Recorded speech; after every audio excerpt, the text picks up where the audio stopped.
When I found out that my daughter had celebrated her wedding without me, my whole world shattered. I raised that girl alone, sacrificed everything for her, and still, she cut me out of the biggest day of her life as if I didn't exist. But what happened a week later?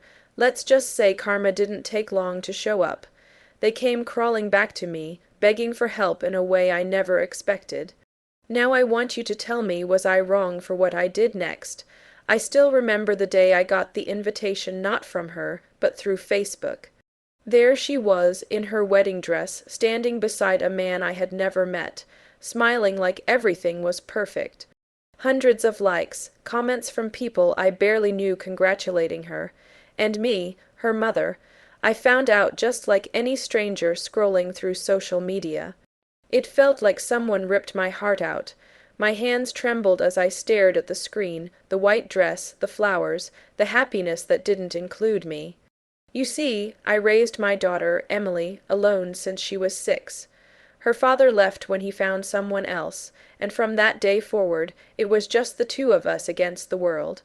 I worked double shifts at a diner, skipped meals so she could eat, and pawned my jewelry so she could afford dance lessons. Every dream she had, I made it my mission to make it happen.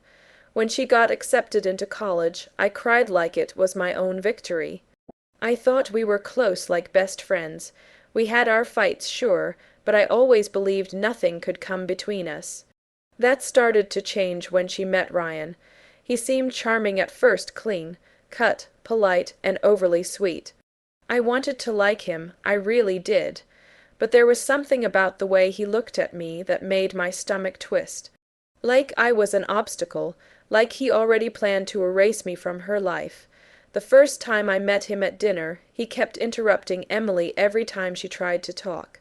When I mentioned her late night study habits, he chuckled and said, "Oh, not anymore. I'll keep her too busy for that." I laughed it off at the time, but it didn't feel right. Over the next year, I watched my daughter change. The cheerful, open girl I knew became secretive. She stopped calling as often. She missed family dinners, saying she was too busy with work or wedding planning. I tried to be understanding. Love makes people distracted sometimes, but then the real trouble started when they got engaged. Emily came over one evening to talk. I had no idea that conversation would break us. She said she and Ryan were planning a small, private ceremony. I smiled and said that sounded lovely, and asked when she wanted me to help with the dress shopping. She looked down at her hands, twisting her engagement ring nervously. Then she said, "Mom, we're not inviting everyone. We want to keep it intimate." Something about her tone made me ask, "What do you mean, not everyone?"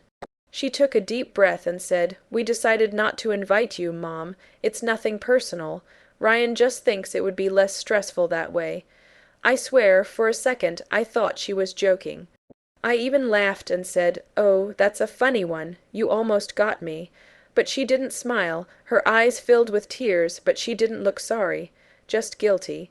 "I'm serious," she whispered. "We don't want drama. Drama, me, I raised her, sacrificed everything, and now I was drama." My voice shook when I said, "So you're Fionn. Say thinks I'm too much trouble for your wedding." She nodded, and I felt something inside me snap. "Emily, if you go through with this without me, don't expect me to be around afterward." I told her. She cried, said she loved me, but that Ryan wants it this way. That was the last conversation we had before her wedding. The following week, I saw those pictures online, the perfect white dress, the venue filled with people I didn't recognize.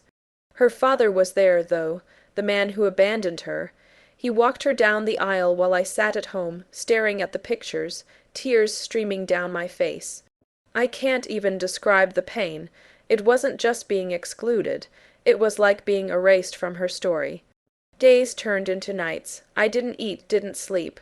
I deleted Facebook because every time I opened it, someone else was posting about how beautiful the wedding was. I wanted to scream. Then, a week later, I got a call. It was Emily. I didn't pick up the first few times, but she kept calling. Finally, I answered. Her voice was shaky, desperate. "Mom, please, I need your help." My heart pounded. "Now you need my help," I said bitterly. She started crying. "It's Ryan," she said. "He's in trouble. We don't know what to do." Against every ounce of anger I had, I asked what happened. Turns out the perfect husband had been hiding a lot. He had been using her credit cards, draining her savings, and had just been arrested for fraud. The police were asking questions, and she was terrified. "So you married a criminal," I said coldly. "And now you want me to fix it." She sobbed harder, saying she didn't know who else to call. She said, "Mom, I'm so sorry for what I did. I was stupid. Ryan said you would ruin everything, that you didn't support us, and I believed him. Please, I need you." That broke me. As much as I wanted to hang up, she was still my daughter, so I told her to come over. When she walked into my house, she looked nothing like the glowing bride I saw online.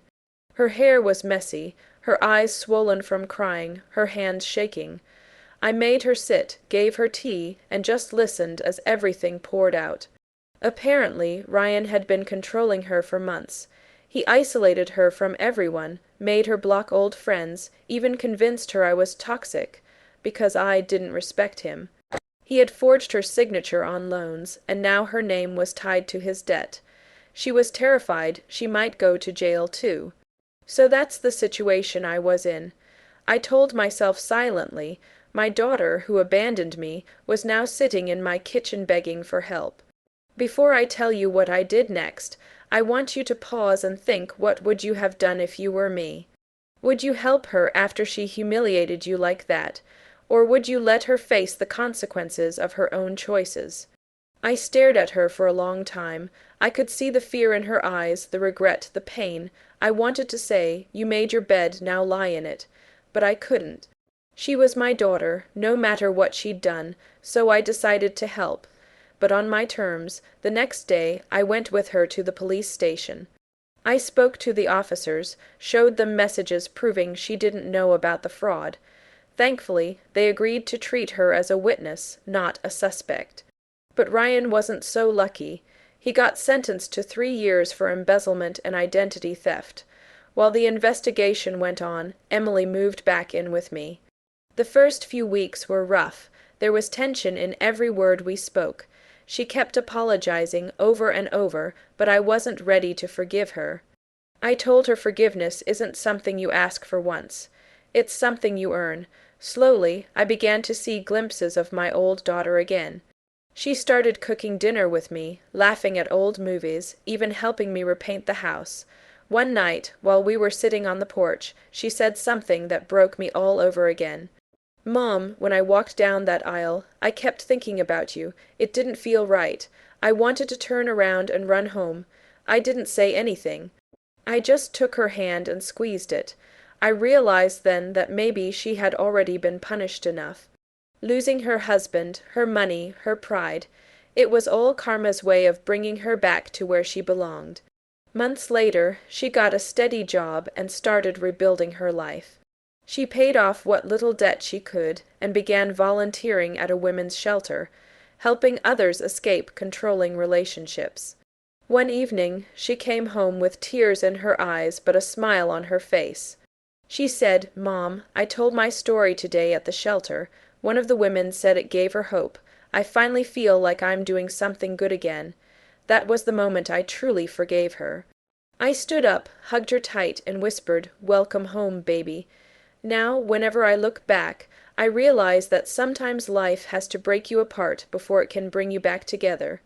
I'll never forget the pain of being excluded from my own daughter's wedding, but I also know that holding on to anger only hurts you more. People make mistakes, especially when they're blinded by love. The important thing is whether they learn from them. So, what do you think? Was I wrong for helping her after what she did? Or was it the right thing to do as a mother? If you were on my side, like this video, subscribe for more stories like this one, and share your thoughts in the comments. I'd really love to hear them. Life has a funny way of teaching lessons, and maybe, just maybe, forgiveness is one of them. I'll see you all in the next story.